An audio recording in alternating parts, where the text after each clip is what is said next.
Okay, hey everyone, can you all hear me?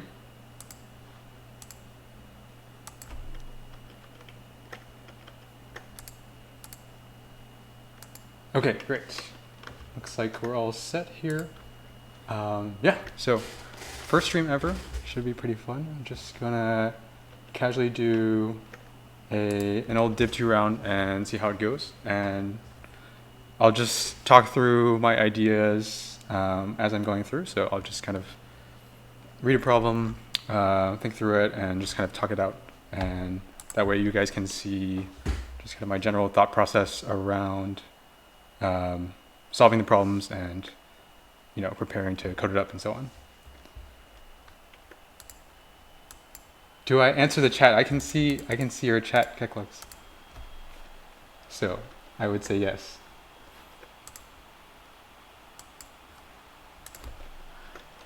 Okay, so yeah, so just because this is my first time streaming, you guys might have to bear with me a little bit in terms of setup. I think I've got it mostly figured out, but there might be some hiccups. We'll see. Okay. How much do I care about backseat solving? What do you mean by that?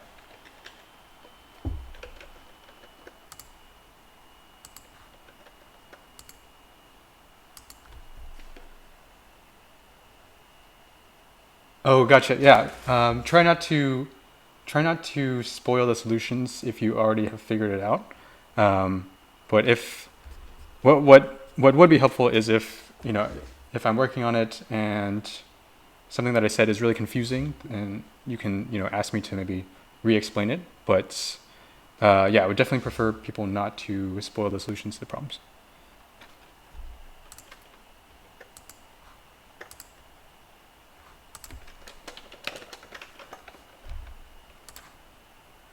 Okay, here we go.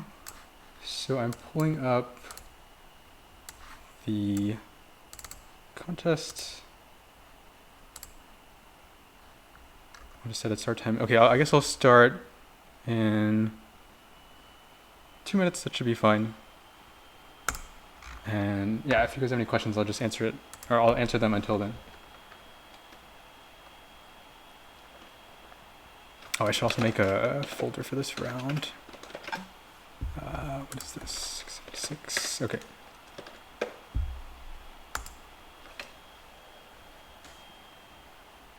My typing speed, so it varies something like 120 to 140. But yeah, it's pretty high around, or out of people I know who are competitive programmers. I don't think it helps a ton once you get to like 80 to 100-ish. As long as you're that high, it's like not really a bottleneck at all. Oh, hey, Kennedy, how's it going?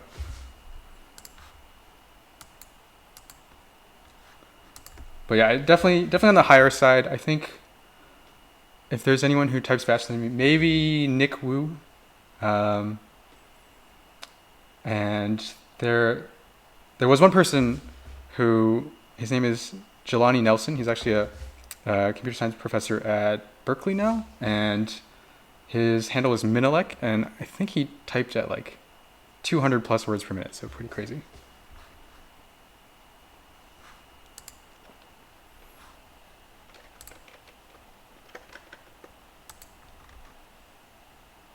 Oh, I don't know if I should click on Kennedy's YouTube link. I might be getting rickrolled here. We'll see. Oh, no. Okay, we're good. Yeah, this is Professor Jelani Nelson, the guy I was talking about.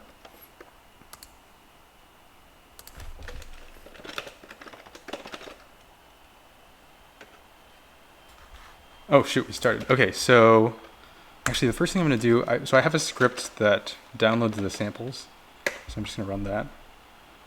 And I just put it in the code here. All right. So we'll open the problems. It's A and B. Okay.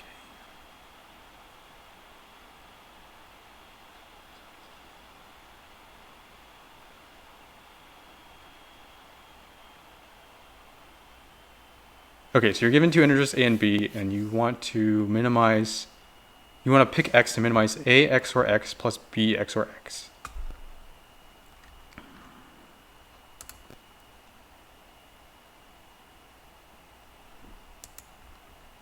Okay, yeah, this is pretty simple. So let me just make a couple files. And so I'll just make a.txt to explain. So if you write the numbers in binary, what you'll get is basically for every bit, for example,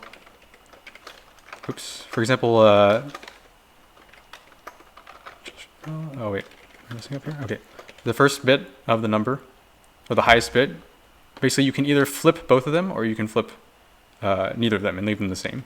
So it just means that when they're both ones, we want to flip them to 0. When they're both zeros, we want to keep them the same. And then otherwise, it actually doesn't matter what we do, because if we flip these two, it's still the same sum. Okay, so we'll just solve that real quick. I actually have a template for the version where you have to read in T and then do T test cases.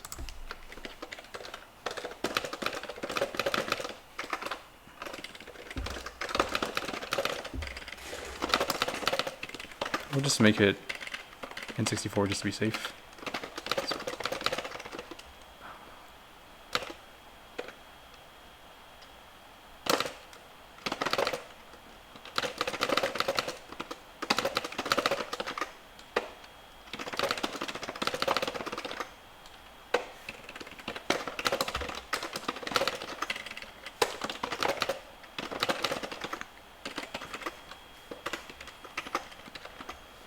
Yeah, so we're just adding up the two bits. We're taking the min of the sum, or 2 minus the sum. And okay. So that looks good.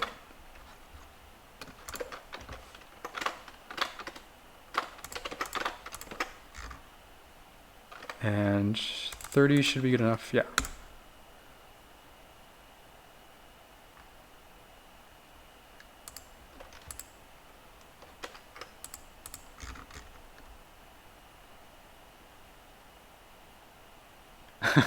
Pressure with Gennady watching. Yeah, maybe a little bit, but we'll see. It's fine. Yeah, that's a good point. I did just code XOR very slowly. But it's okay, we still got AC. All right, moving on to B.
Yes, Scott is my brother. I see you guys are trolling him a bit here.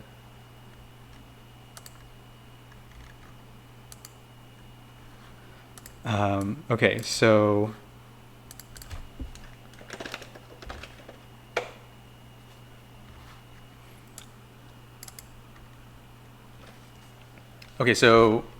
For this problem, we need to basically block the path from start to finish by flipping at most 2 of the cells. And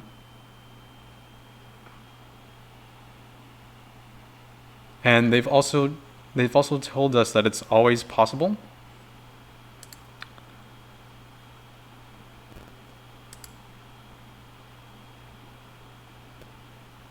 And this is definitely the interesting part. So I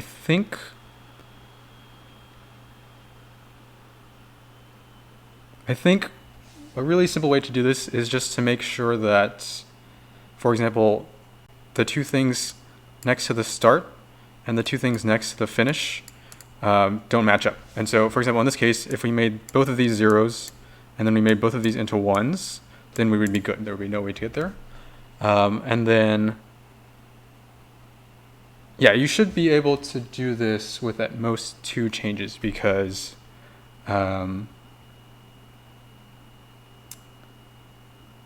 basically, I mean, you can just kind of analyze the cases, and I think that,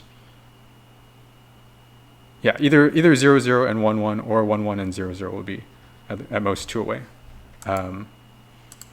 Maybe a nicer way to think about that is because they're exact opposites of each other. If you're more than 2 away from one, then you're less than 2 away from the other one, because your distance from the other one is exactly 4 minus the other distance. Okay, so we can go for that. I always solve this.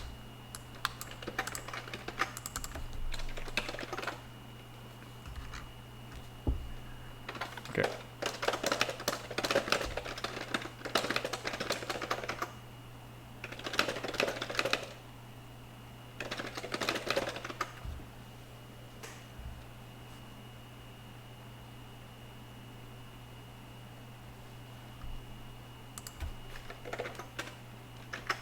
Okay, and then another key thing is n is at least 3, so we don't have to worry about anything funky where like this is the same as this when n equals 2.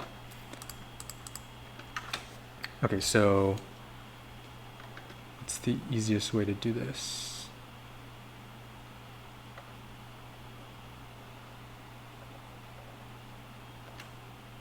I think I'll just make a list of size 4.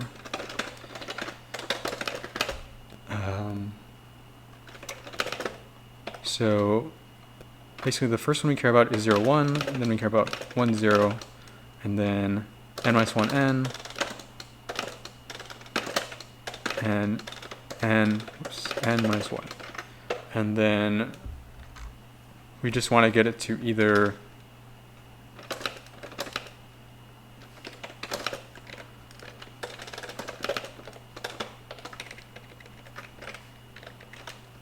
zero, 0, 1, 1 or 1, 1, 0, 0.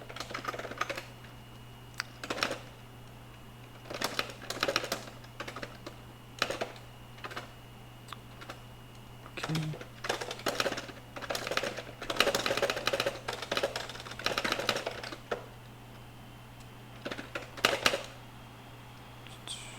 Grid.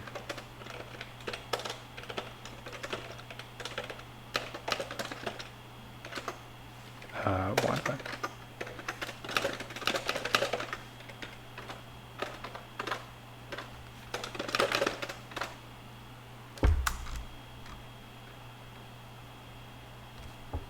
Okay.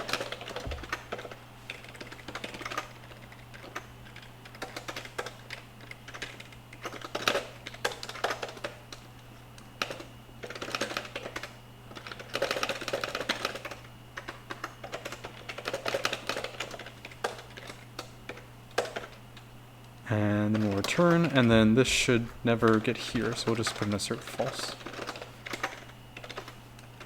Okay. Looks like we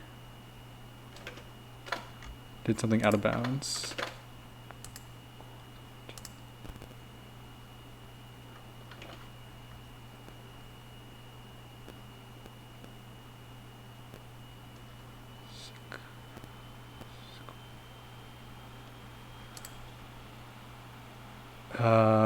Okay, so one thing we can do when we run into this type of error is we can use GDB. And so if we just run it in GDB, we get segmentation fault, and we can get a stack trace and just move up. Yeah, so, and we can see here, for example, squares I is going to be 4, 3. And so this is the first example. And so what I can see is that, oh, I actually, I didn't mean to do n here. I actually meant to do n minus 2, n minus 1. And yeah, so that basically shows you, if you get a seg fault on an example, it's actually really easy to figure out exactly what happened. Okay, so now looks like we're good.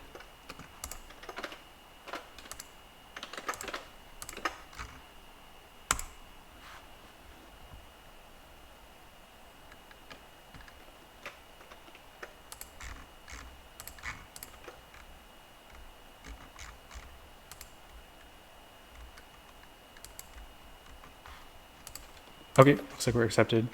So I am trying to record this stream, so I will see if I can post it later, but if I did, it should be on my YouTube channel. Twitch. Where do I work? So it's a little bit complicated. I used to work at, most recently at Google Brain, which is the deep learning and ML research team at Google. But I left at the beginning of this year to explore startup ideas and start a new company. And so have been basically doing my own thing since then. All right, let's move on to problem C.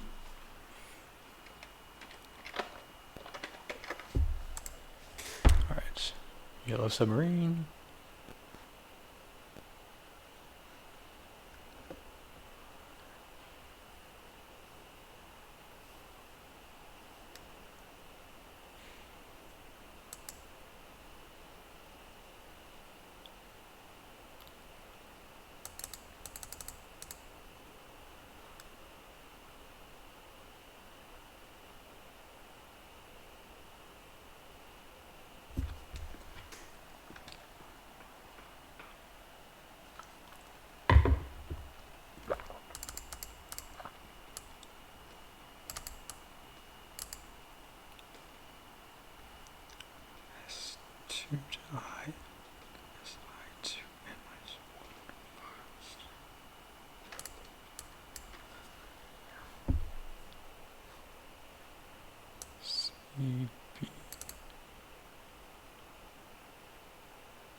Okay, so the first thing I'm noticing with this problem is, and basically the problem is you have a string and you can do a couple different operations. The first one lets you take the substring starting from the second character up to any character up to the second last character, and then reverse that, add it to the front of the string. Or you can take a substring starting from I and then going up to the second last character, reverse that and put it to the end of the string. And so the first thing I'm noticing is that basically if you have a string, you can almost make it a palindrome. You want to make it a palindrome. You can almost make it a palindrome by basically, for example, taking the biggest string you can take and just adding that to the end. The only problem is you have this extra A left over.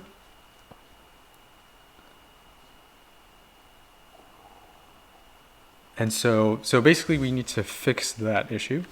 Let me see.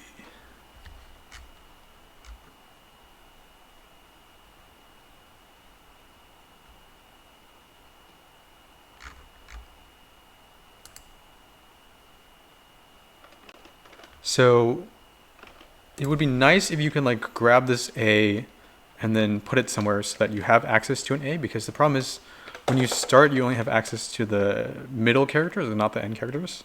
If you can like grab this A and put it here, for example, and then you do the thing that I just described where you like add the middle to the end, you could just then grab this A and put it at the end and you would be done. But because you can't grab the A, what we can do is we can just grab any character. So we can grab the B and then put it at the end. And so now we do have access to this A. If I'm understanding correctly. So just making sure the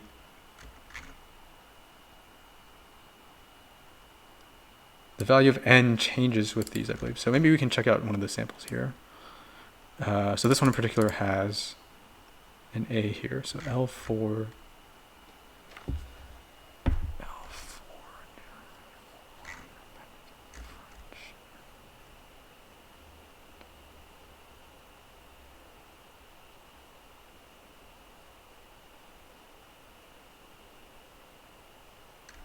Right, okay, so this does, yeah, it resets n every time you change the string.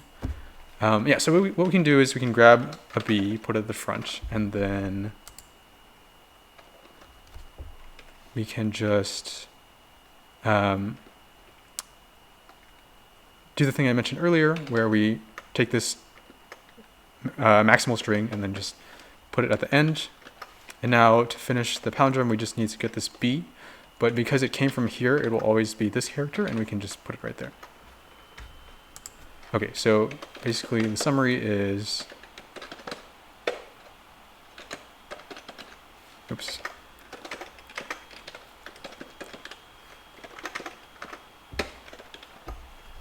And yeah, this should roughly double the length of the string, so we're totally fine with the 10 to the 6 and also the 30 operations.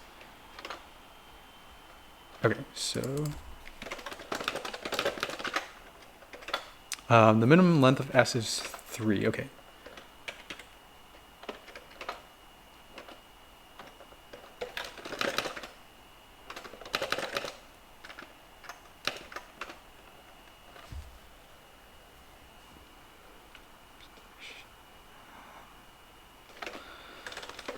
Okay, so we're just going to start with L2.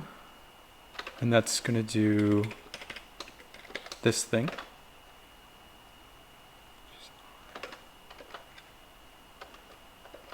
I'm not even sure, we might not even need to use the contents of S at all, we just might need the length.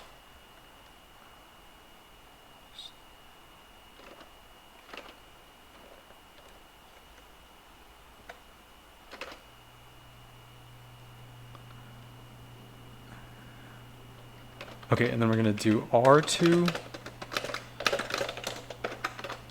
And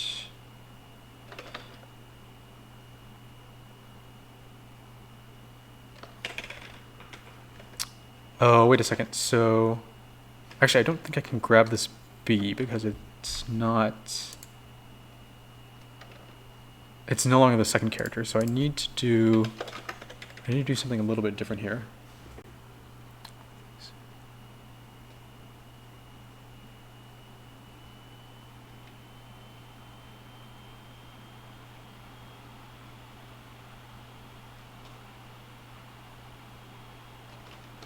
Okay, so maybe I can grab this A and then do that, and then grab this BA here and then do that. So that's a little bit more complicated, but I think we're okay.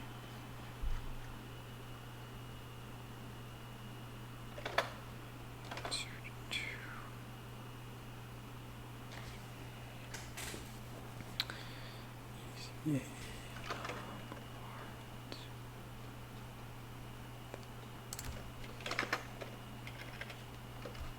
So we're just going to do an L2 again, and then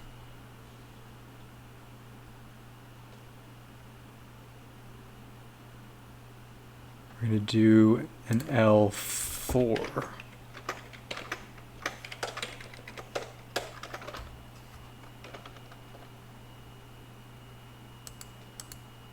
Oh, wait a second. I'm still mixing it up. So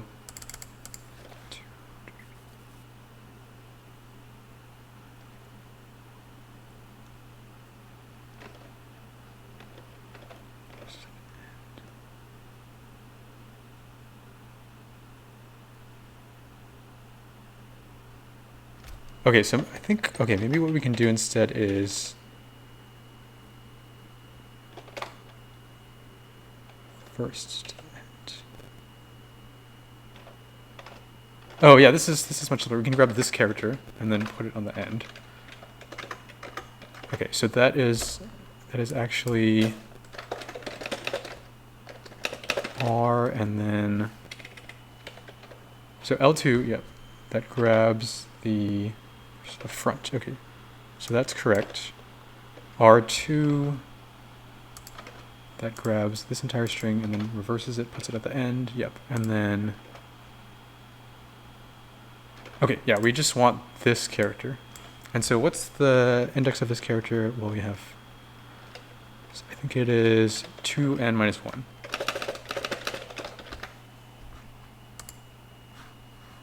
Okay, and so,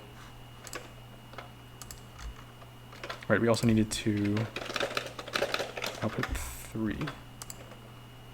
Okay, so let's just give this a shot.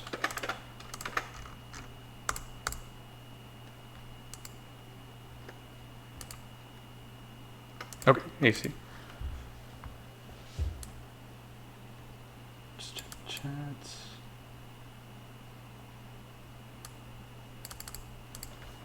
So I started competitive programming a pretty long time ago, probably around like 2007-ish. So it's been a while for me. In terms of, yeah, just like finding the time and energy to do competitive programming after work. Yeah, so for me, it's always just been kind of a fun hobby. So really just almost like something that I do to kind of relax after work. It's a little funny because it's like often you're programming for work and then you're programming after work, and it sounds like a lot, but I think because it's so different, it's like a different type of programming and thinking, it doesn't actually feel like it's a repetitive thing from work. What would I advise someone who's stuck? Yeah, the main thing if you're stuck is really just to practice on problems that are the right difficulty for you, where basically what that means is they are, you know, maybe a little bit harder than what you can solve pretty easily in contest. And so often that looks like problems that are kind of close to your rating or a little bit higher. And then the key thing is really to, when you solve a problem, to think about it more generally. And so instead of just, oh, this is how you solve this particular problem, think about how the ideas generalize to different problems, or how they can be, you know, how the techniques can be applied to new versions. And one way you can do that is also like when you get a particular problem, you can also like play around with it and think about, oh, what if they change this, or what if they change that? How would I still solve it? Okay, let's move on to problem D.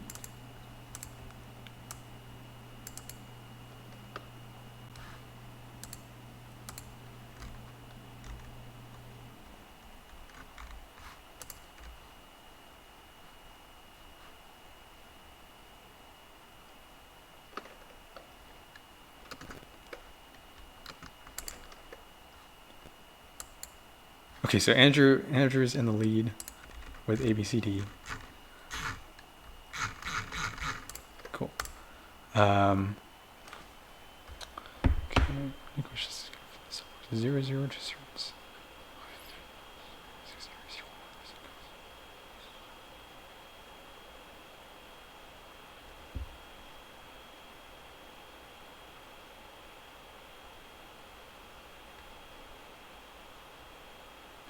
1 segment.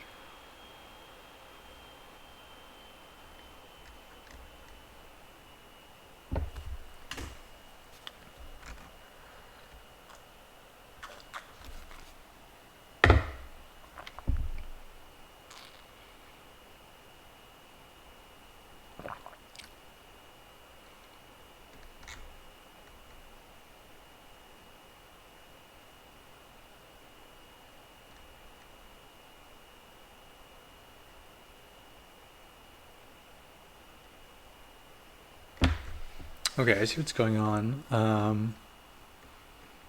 It's interesting. So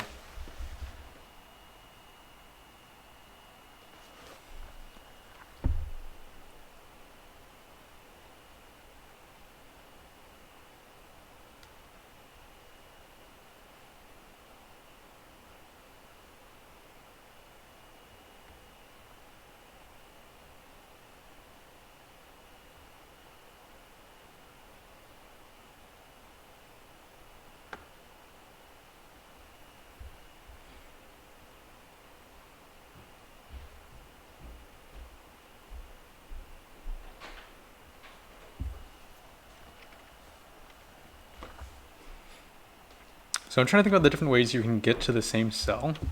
There are ways where, let's say if you have one direction that is really expensive. So for example, if right is really expensive, and let's say you want to go from 0, 0 to 0, 3, you could totally avoid going right by going this way and then this way. Or similarly this way and then this way. I'm trying to figure out how that generalizes.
Okay, so I think the main idea is that if we think about 0, 0, there's kind of 6 lines pointing outward from it.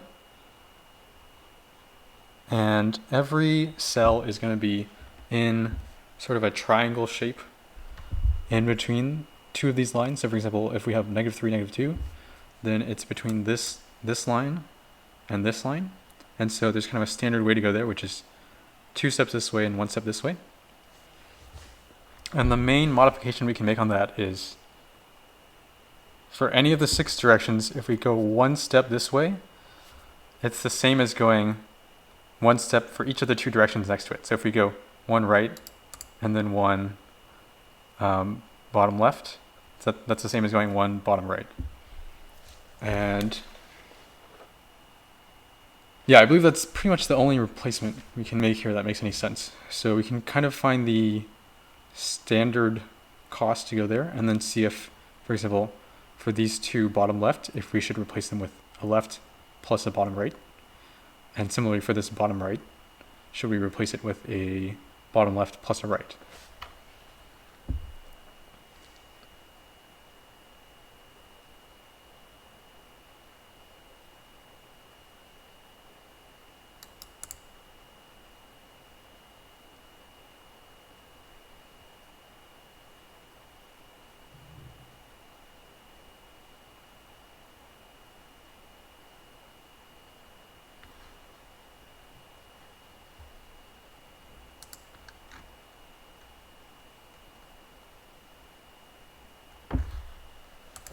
Okay, now I'm thinking about how you would want to code this. Maybe we should just check out the samples to be safe.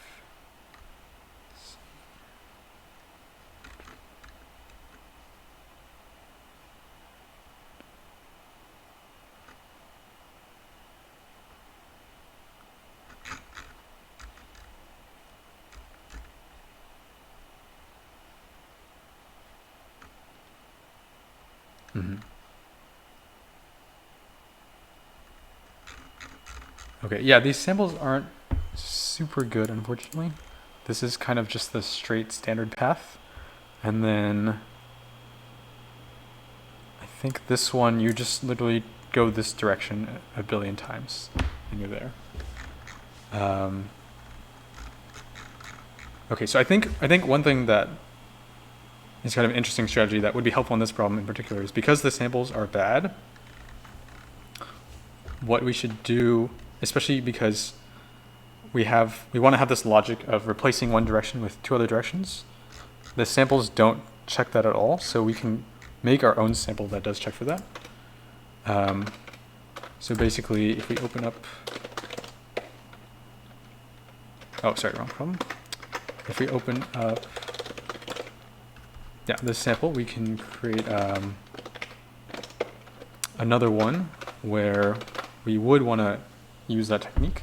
And so we can do, yeah, we can do kind of the case I was describing where we want to go to -3, -2.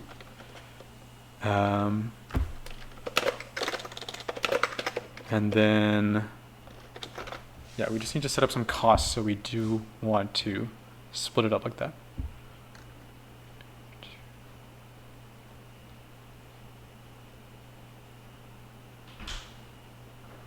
Yeah, okay, so we'll make C4 really expensive, and then we'll make C3 and C5 really cheap so that we end up wanting to do this. 1, 2, 3 of C3, and then 1, 2 of C5.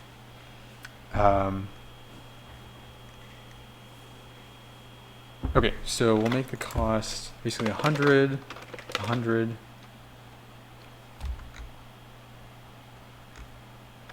1, 100, 1, 100. Okay, and the answer for that case should be basically 5, because we do 1, 1, 1, 1, 1, 1, 1. So we can make that.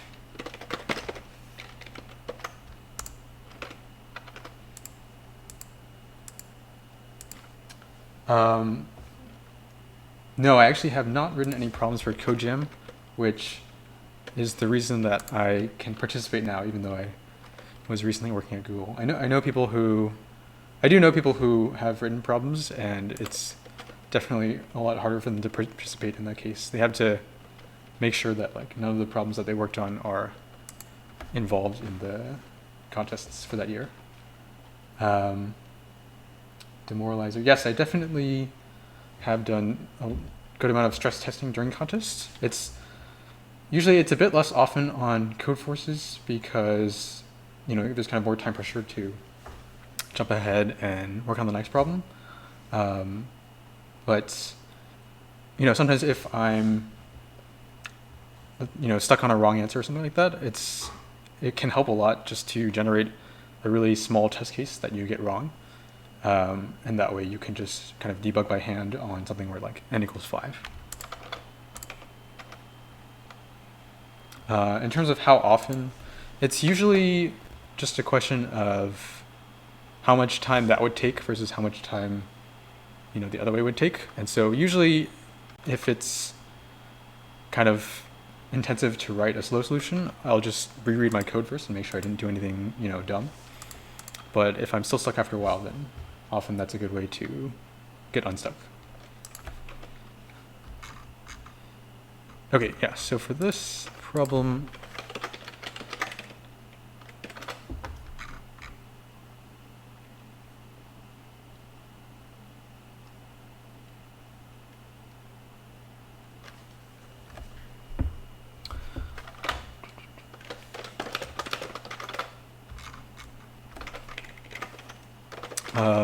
and yeah, again, I'm just going to use int64s to be safe, even though it fits into ints, because there's just no reason to risk it. Maybe I'll do this. Okay.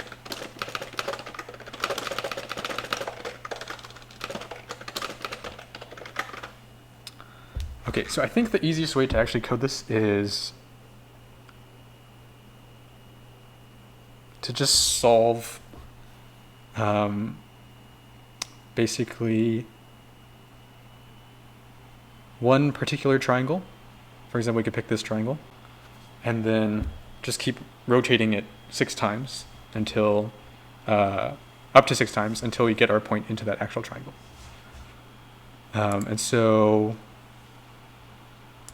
what we do want is we do want a rotate function. So what that means is we need to kind of basically think about rotating the whole grid 60 degrees. So 0, 3 would go to 3, 3, and so on. And so we just need to figure out what that kind of looks like.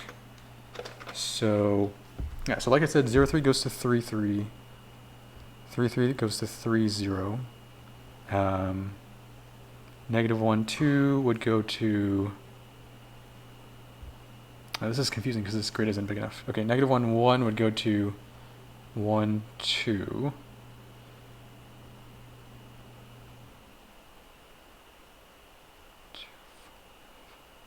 So I think what is happening is the new x is just y, and the new y is going to be y minus x. Let me just double check that.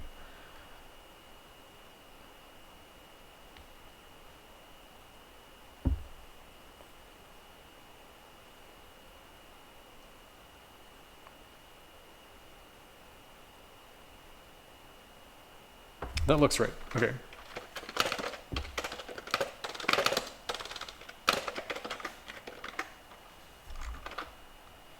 And okay, we're just going to rotate until, oh, we also need to rotate the C's.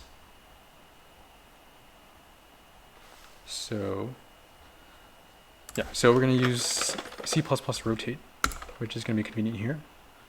And basically, yeah, we want to replace C1 with C2, and basically everything goes counterclockwise. So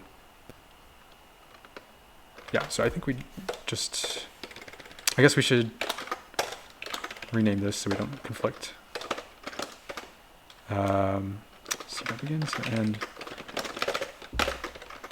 Okay, so that should be good. And then we want xy to end up where if we want this triangle, then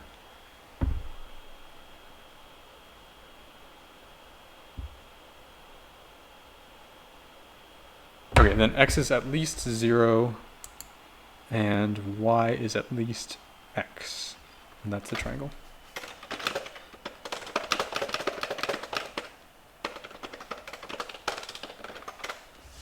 Okay, and then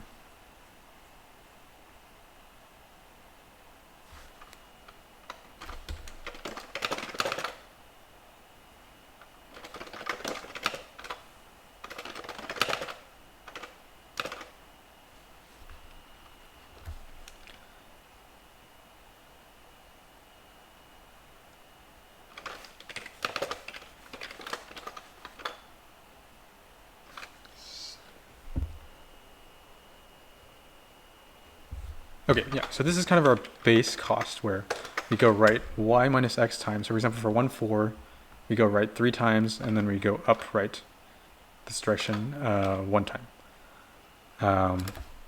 So that would give us an answer of, what is that? C1 times right plus C0 times upright. And then the other options we have are we can replace C2. This is a little confusing because we're doing 1 based and 0 based. But we can replace all the C2s with C1s and C3s. So that would be, let me just move this around a bit.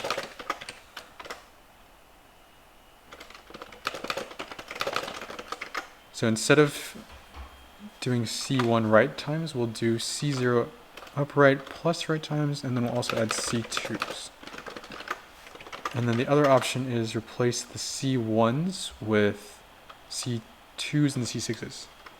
So that is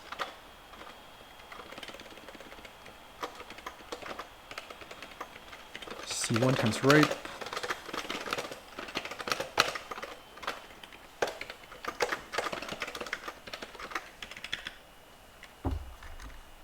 okay, let me just double check that. Upright.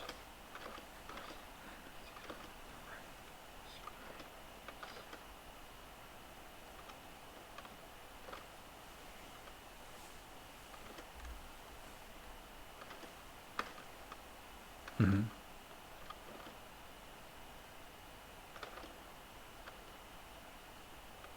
Okay, that seems right.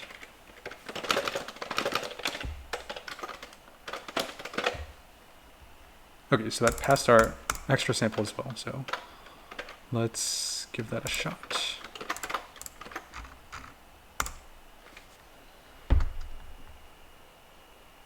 Okay, and we're good. One more to go. Looks like Andrew finished a little while ago. He's like way ahead of everyone else.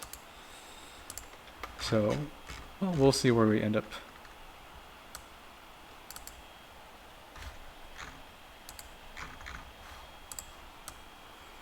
Okay. Strategy game. And here.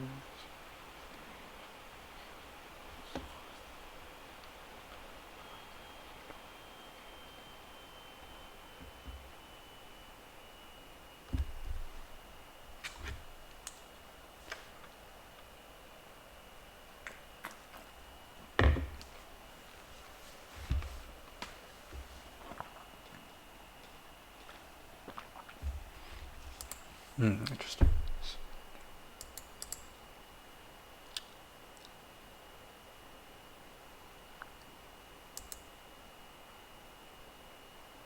Okay, so for this problem, we have just an array A with n numbers. We can pick any two of the numbers. Oh, sorry, two consecutive numbers. Okay, that's a little different. We pick two consecutive numbers and then replace them with one number that is the negative of their sum. And then we do this until we end up with one number, and we want to make that number as big as possible.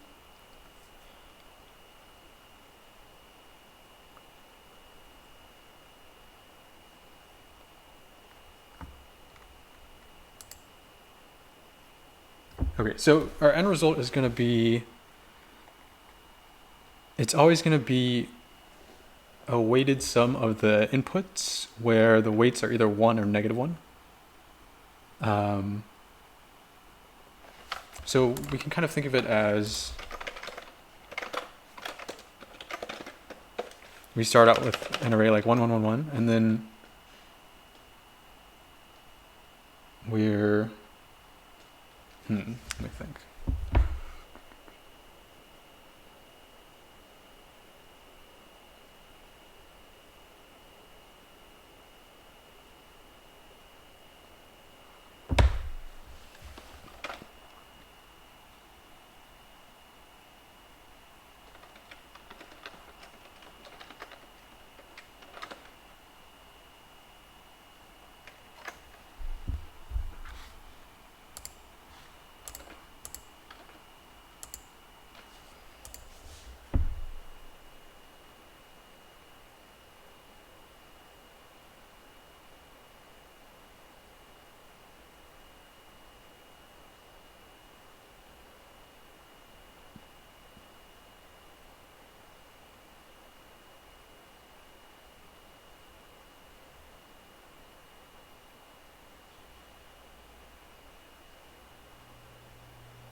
Okay, so what we're kind of doing is we're building a tree.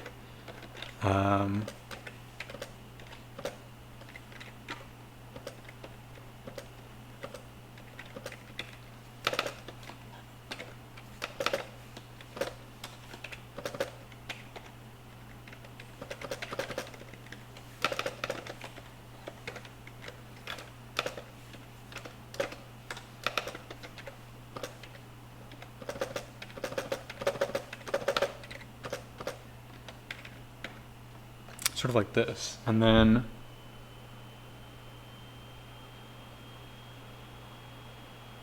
every number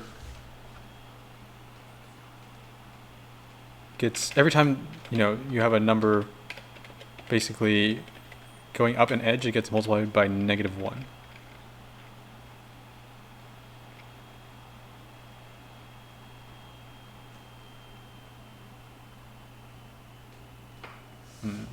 Okay.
Okay, so for the second sample, the way we get the answer is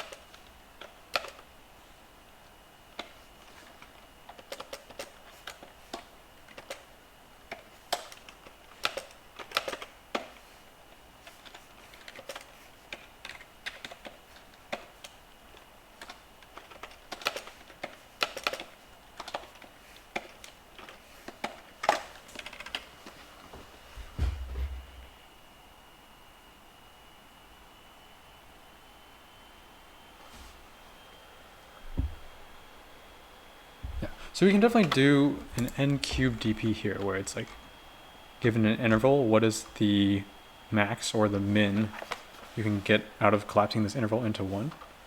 But that's clearly not fast enough here, so we need to do something smarter than that.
Okay, so right now I'm trying to think about what kind of sequence with different signs you could get. So for example, this example up here, the 4, -5, and so on, this gives you signs of 1, -1, 1, 1, -1. And basically, a sequence works if and only if you can find a way to basically repeatedly collapse 2 consecutive equal signs and then replace them with their negative sign. So in this case, we replace the 2 1s with the -1, and then we replace the 2 middle -1s with a 1, and then we do the first 2, and then you have to end up with a 1.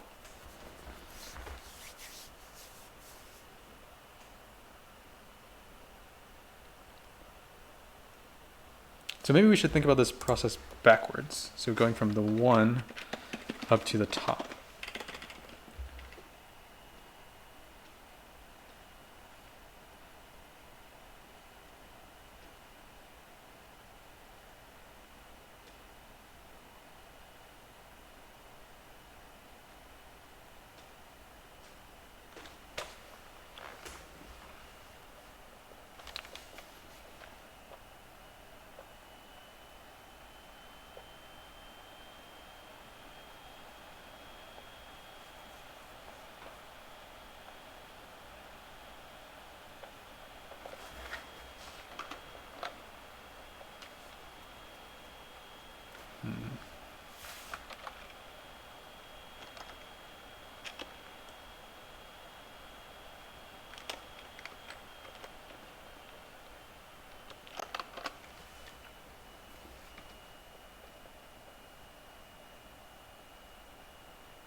Okay, right now what I'm thinking is I want to figure out all of the possible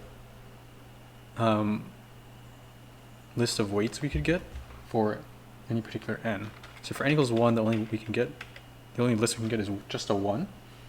For n equals 2, it's -1, -1. That's the only option. So we can get 1, 1, -1, or we can get -1, 1, 1. And these would be the weights that are that the input numbers are multiplied by. So for example, if the input is like 10, 10, -10, basically because 1, 1, -1 would be ideal, we would get 10 plus 10 plus 10. It just means that we take this, and then since the last move is to take these two and get the -2 state, we would just do -20, -10, and then from the -2 state to from the 2 state to the 1 state, it's just 30. So just gonna expand this out a bit.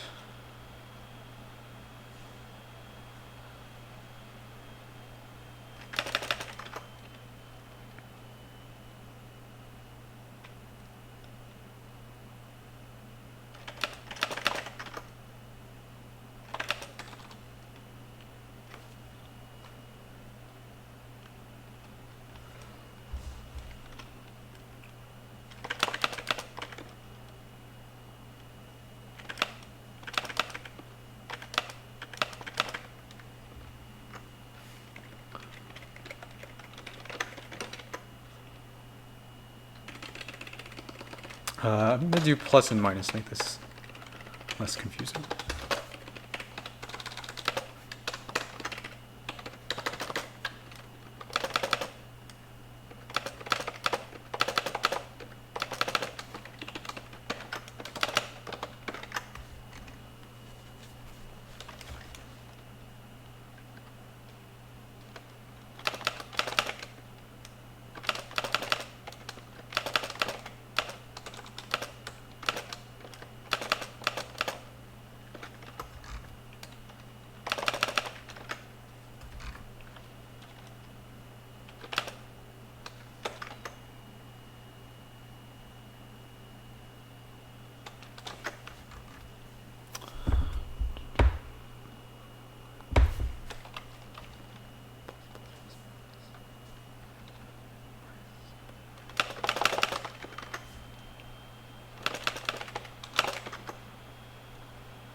We already have that one.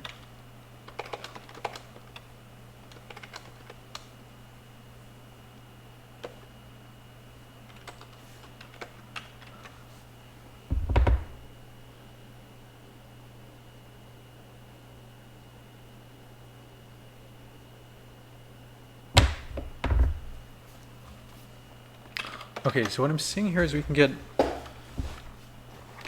either all minus, or we can, for n equals 5, we can get all minus, or we can get any arrangement of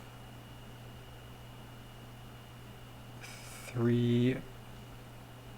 Actually, I may have missed something because I don't see the reverse of this one. That should be 1.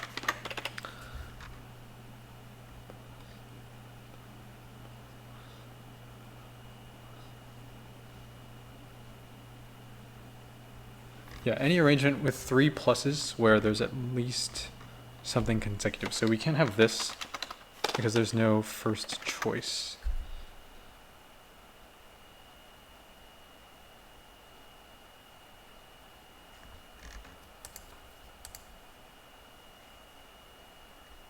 Okay, I'll write a program to generate this actually.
Okay, yeah, so this confirms what we were saying. What is 6?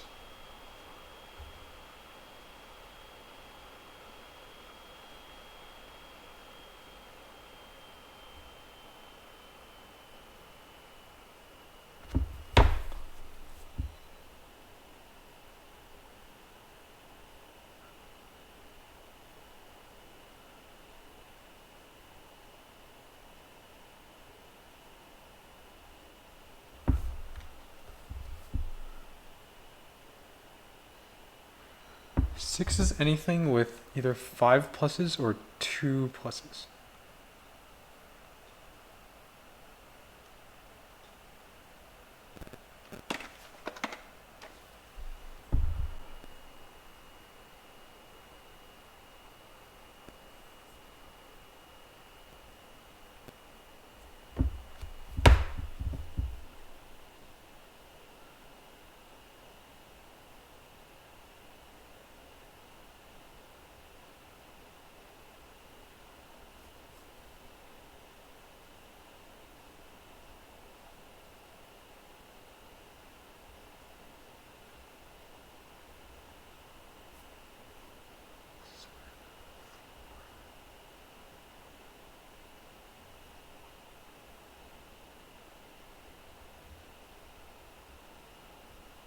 And then this looks like it's anything with 7, 4, or 1 pluses.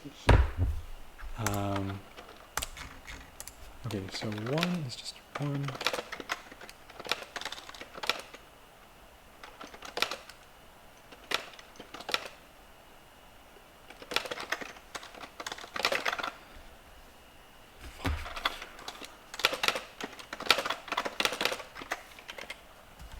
Yeah, okay, so it looks like we have a pattern here. 8 is anything, it would be anything with 8, 5, or 2, I guess.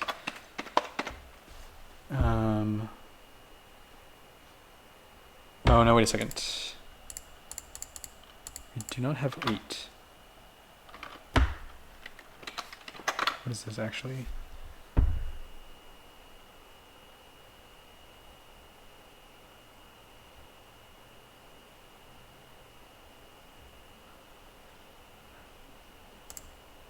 It looks like 6, 3, or 0. Okay, so it looks like it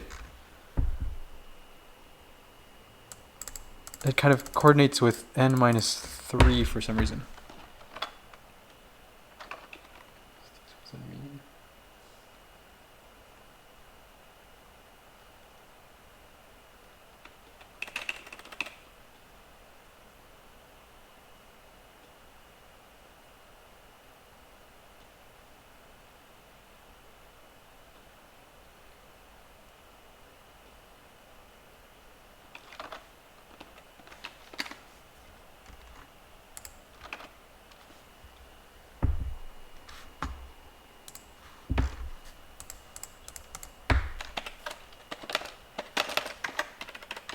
So this table is basically for a given n, what are the number of pluses that we could have in the final weighting?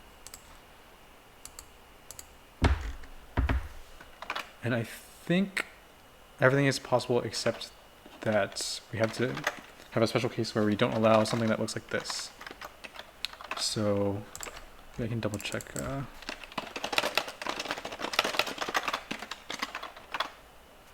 And then what is 9 choose 8?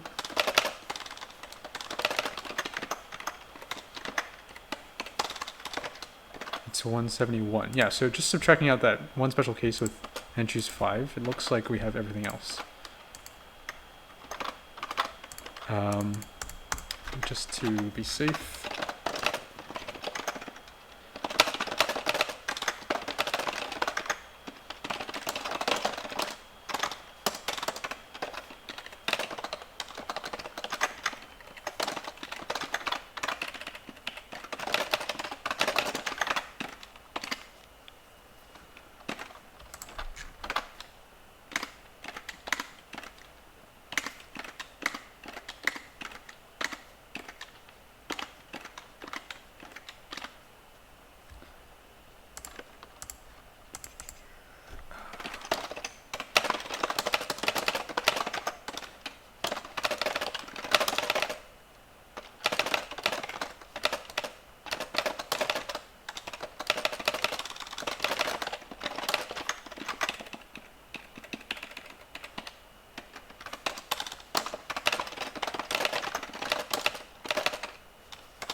Okay, yeah, looks like we've figured out the pattern here.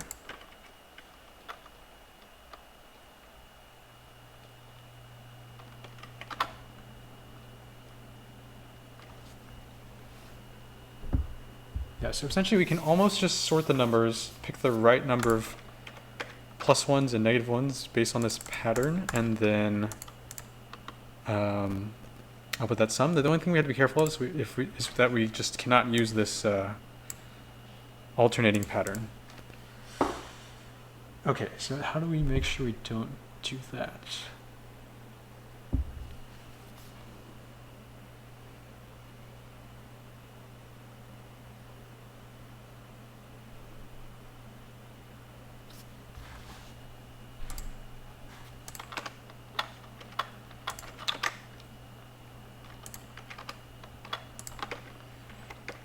So we would take in the array.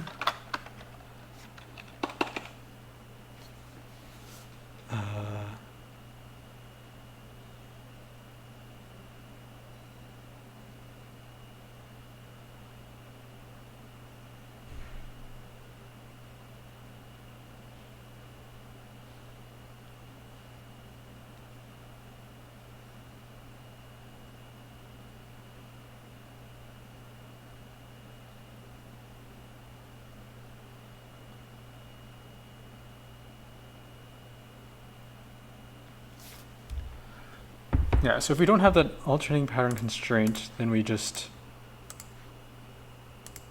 sort the array. We can just try each of these, and we just take the best one.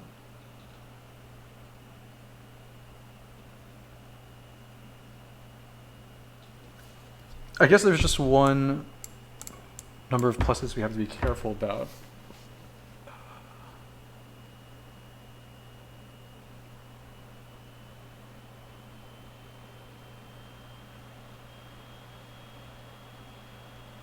Okay, yeah, I think I can see roughly how we could code this.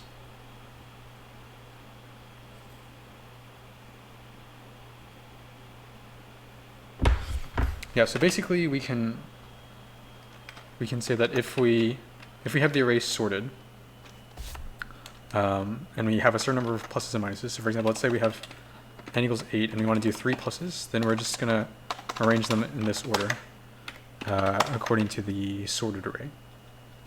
So it'll just be -1 times a0 plus a1 plus a4 plus 1 times a5 plus a6, a7. And then the one case is that if the number of pluses is, if n is odd and the number of pluses is ceiling of n over 2,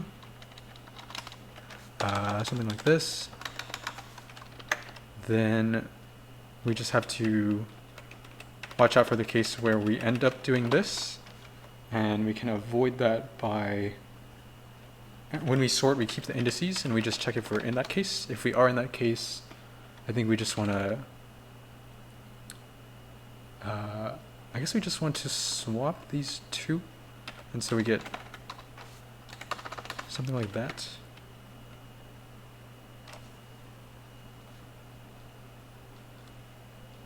Yeah, I think that's right. Okay, we'll give that a shot.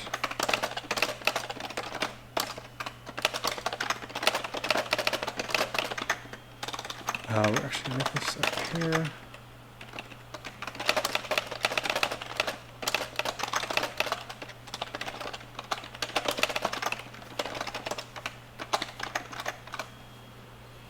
Okay, and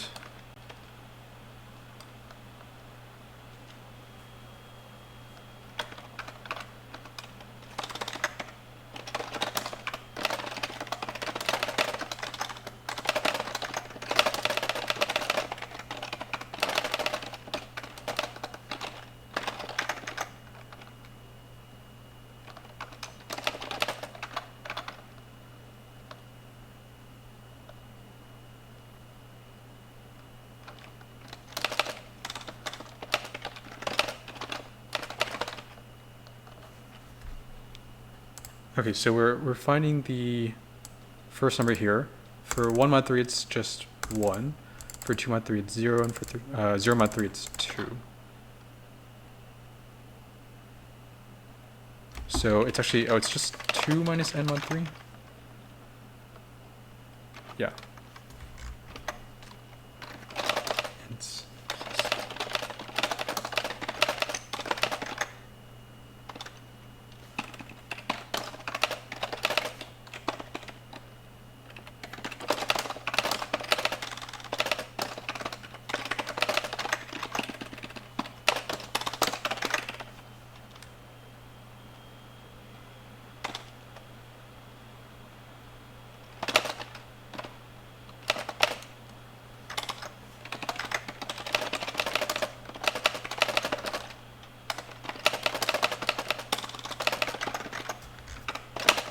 if it's not the special case, then we just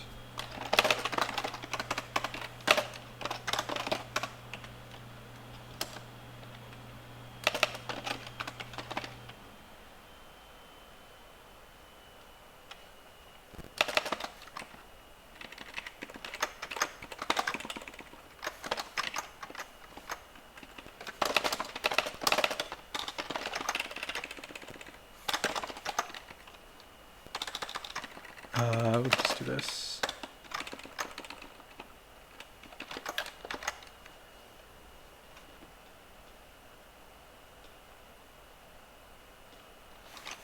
Right, okay. And then if it is the special case, then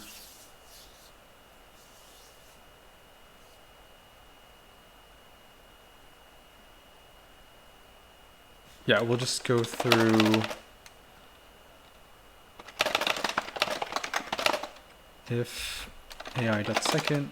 So basically it's only the special case if the first minus indices are odd and everything after that is even.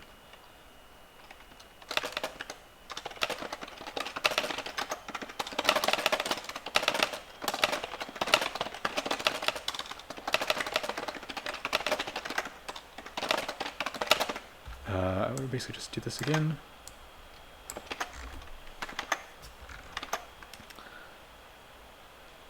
And then finally, if we are in the special case, we have this situation, and we have to flip these two. So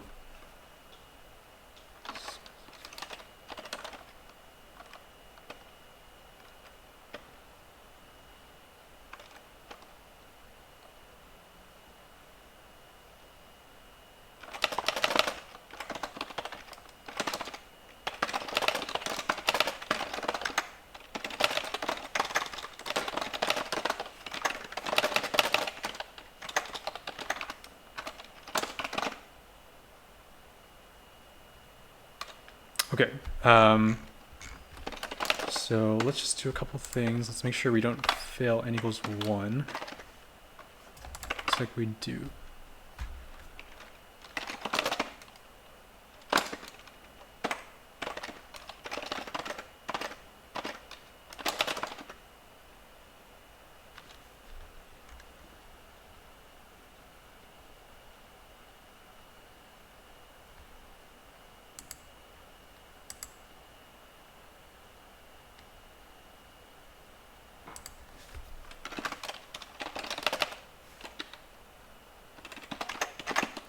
We can just do this.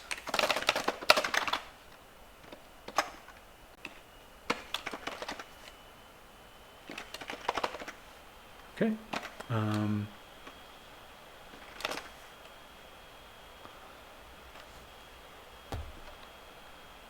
then we'll just check the special case, make sure that we're not allowed to do plus, minus, plus, minus, plus. So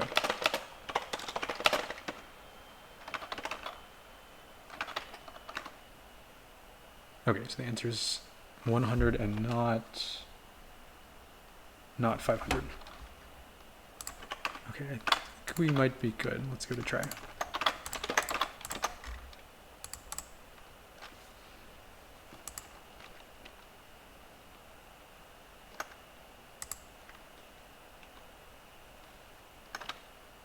Okay, we got AC. Fortunately, it took us a lot longer than Andrew. I wonder what he did.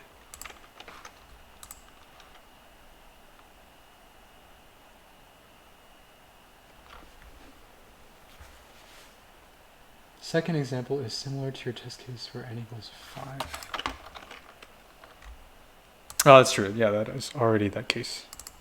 So we kind of covered that.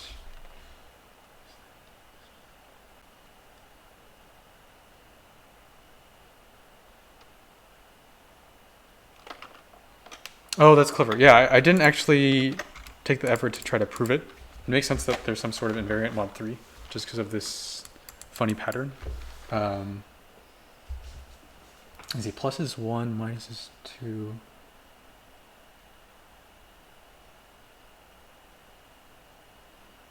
Oh, okay, so you take 2 pluses and you make a minus, or you take 2 minuses and you make a plus.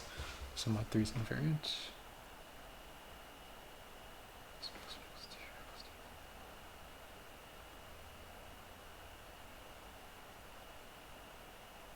Okay, does that prove that you can make anything, any arrangement that sums to 1?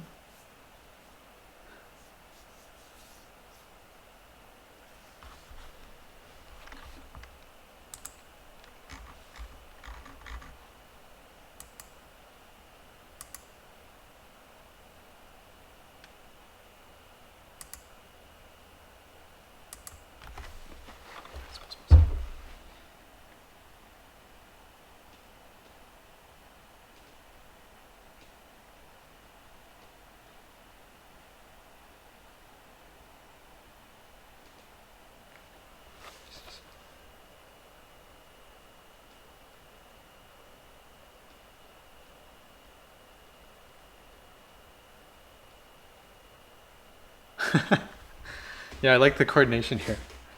Okay, and I guess like you can't have a case like plus plus plus and then you get minus plus because that would just be not possible based on the mod 3 thing. But it's not. Yeah, it seems like, okay, you do have to do something with the mod 3 thing to show that you always have another move, right?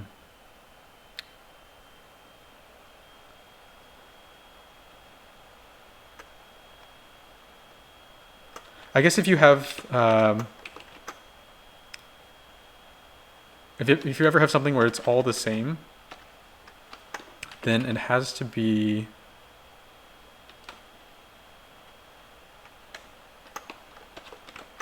wait a second, it has to be,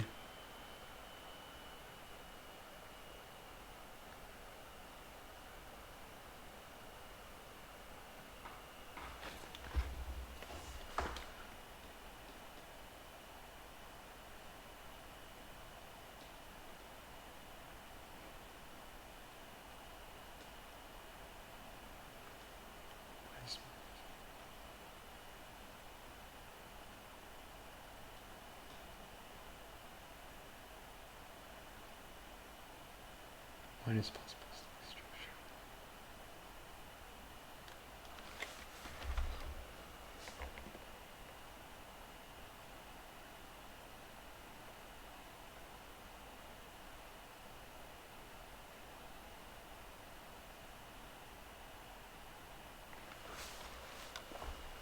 Okay, so we have to have two that are the same and consecutive, so we can say they're plus plus. If we can just like go to the end of this run, so if we have a minus here, then we take this part and we do plus plus becomes a minus.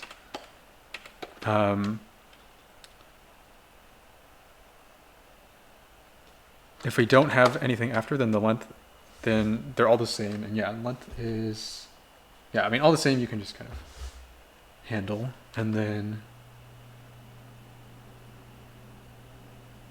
oh, okay, and then Andrew's thing is basically saying that you don't have to worry about getting stuck going to alternating, because if you ended up at alternating, then you definitely had a different move right before that. Okay. Yeah, that makes sense roughly. I think it's pretty crazy to what was it? To do this problem in like 16 minutes? That's pretty insane.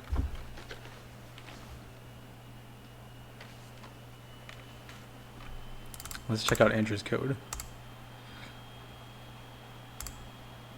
Oh, I can't because I'm in virtual. Okay,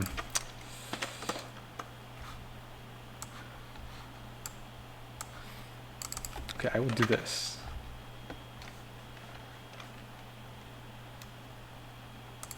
I wish there were a way to like mark that your virtual is done and say I'm not going to submit anymore. Because I think if I, for example, I want to submit the, if I want to submit like the better version of A, I think that will just mess up my virtual.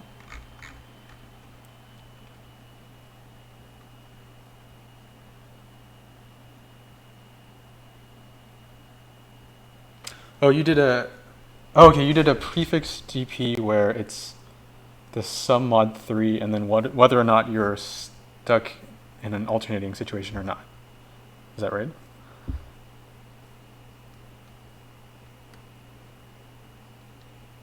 Okay, yeah, that is pretty nice actually. That's a good way. And you don't even have to sort or anything. It's just straight up O of n, right?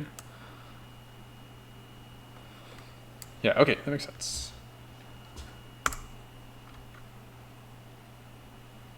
You're after contest mission. Okay, let's, oh, it might be a while. Okay, let me,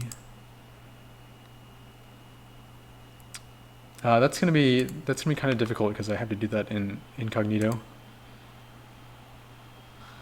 Okay, but anyway, yeah, that was a pretty good problem set. I think E was pretty tough, but a cool problem in the end.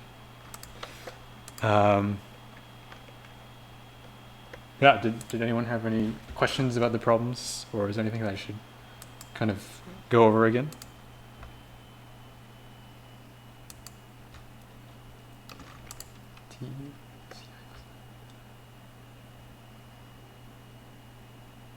Oh, that's a good idea, Gary. And then just do the standard path, and that would be easier to code.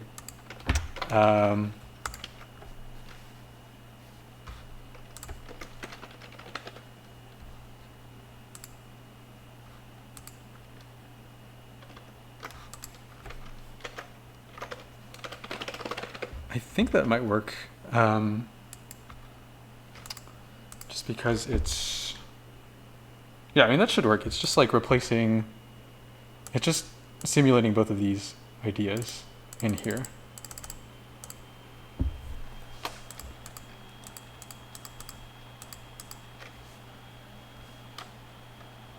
Yeah, so that's a nice way to code it because you don't have to deal with like these where you could type up the formula wrong or like mess up the index and then get a wrong answer. Scott's saying, hey, awake.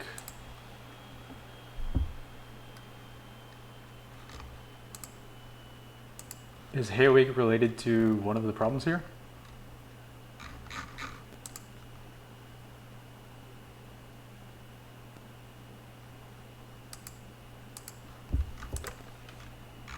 Tangular grid.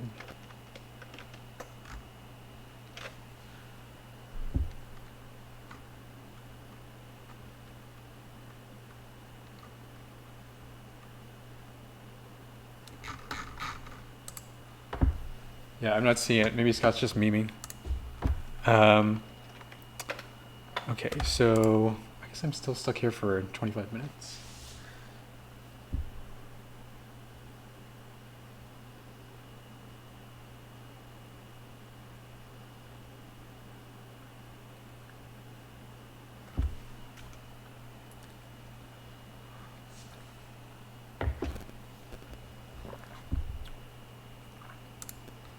Right, yeah, that's nice. If you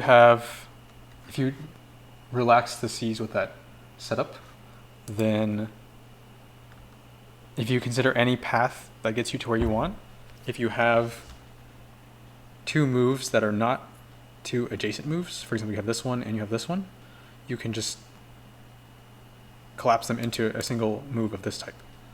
And so if you just repeatedly do that, you should end up in a situation where you only have two adjacent types of moves. Yeah, okay, I like that. That's a good way to think about it. And especially the just relaxing at the beginning makes it pretty easy to code and think about.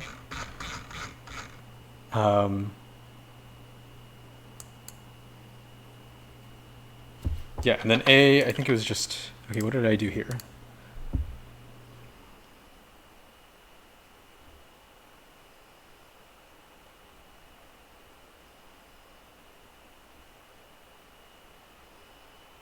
Oh, right, I just built the XOR, so you could just, yeah, it should just be this.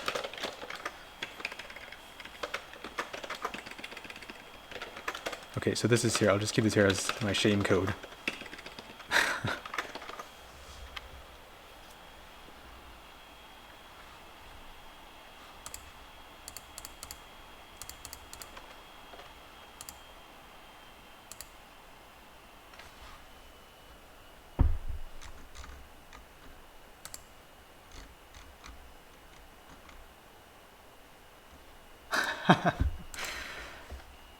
Yeah, I guess they had some hints in here that you should just XOR A and B because they, explained XOR and then said all of this, but I just made it a lot more complicated.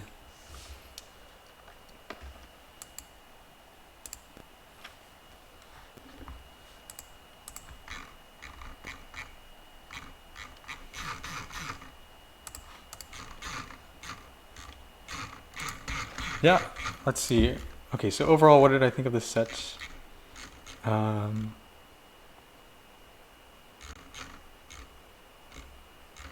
I think pretty nice problems overall. They definitely can. They're definitely the type of problem where you can, start with something complicated, but then just think about it a bit more, and you'll get to something simpler. So A is definitely that. Just A XOR B. For B, I think this is a really big hint, right? It would have been interesting if they put it as like print no if there is no solution. And then obviously the examples are just all yes examples, but you would have to figure out for yourself that it's always possible. But then I don't know if it's like the right difficulty for a div2b. It might be a little hard. I felt like it was a bit hard for a div2b anyway, and I guess, yeah, there's a decent drop off from A. Maybe it looks like it's about right, maybe.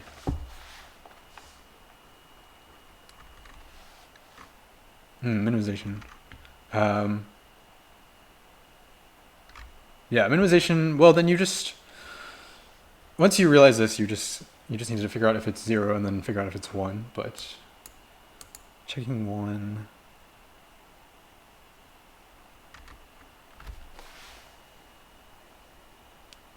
Yeah, I guess you could just, I mean, you could definitely do n to the 4th just by checking everything and simulating.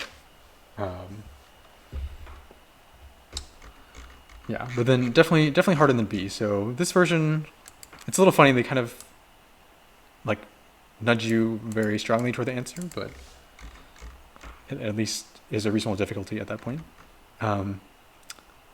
C is nice. You have to just kind of think a little carefully and then, not mix things up. I was definitely getting confused with like which operation goes to the front versus the back, and so that was that led me to like a couple of different wrong solutions before I ended up on the right one. And I think personally, I thought it was a pretty big hint here where the length had to end up at most 10 to the 6th, and then the string started up to 10 to the 5th.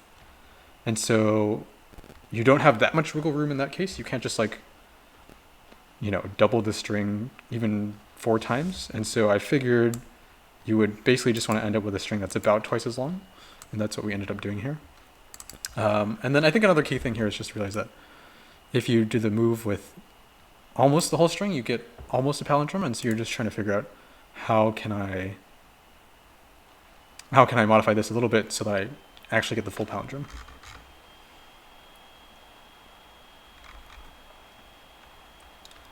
Yeah, K up to 30 is kind of funny. I wonder if, there are people who got this problem who used more than like 6 or 8 operations or something like that. That would be interesting to see.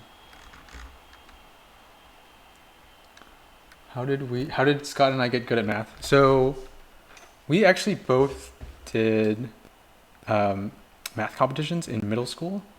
So in the US, there's something called math counts, where it's specifically a middle school math competition, and it goes all the way to the national level.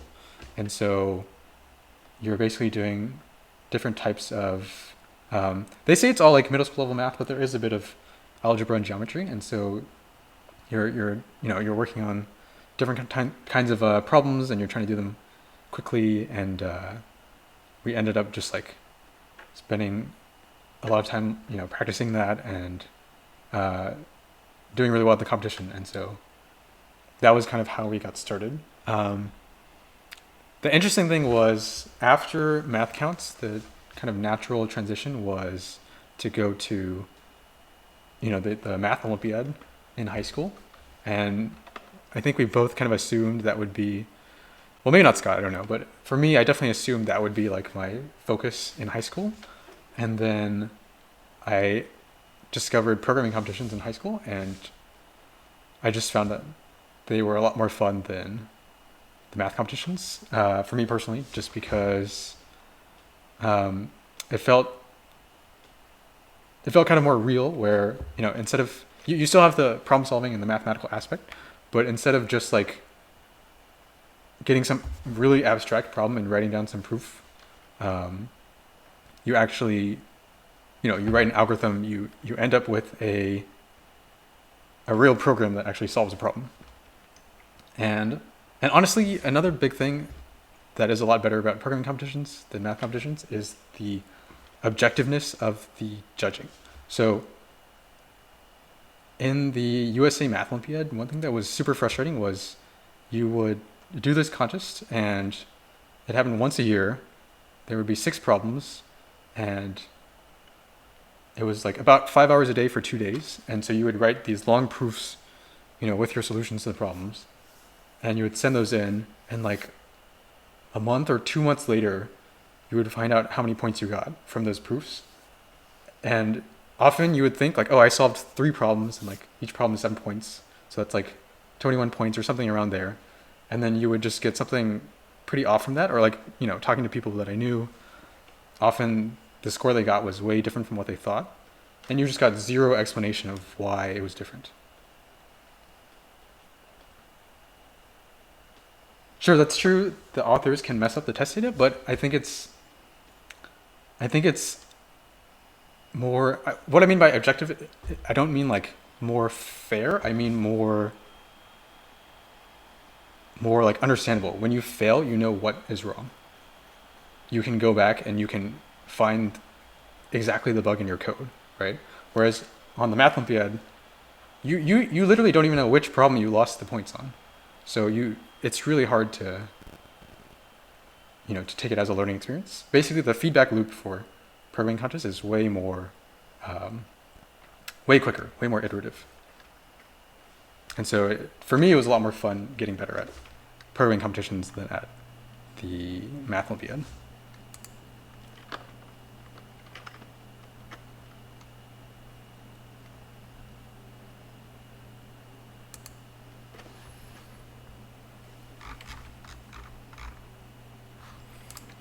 All right, I think I will start wrapping things up. If anyone has any more questions, now's your last chance to squeeze them in.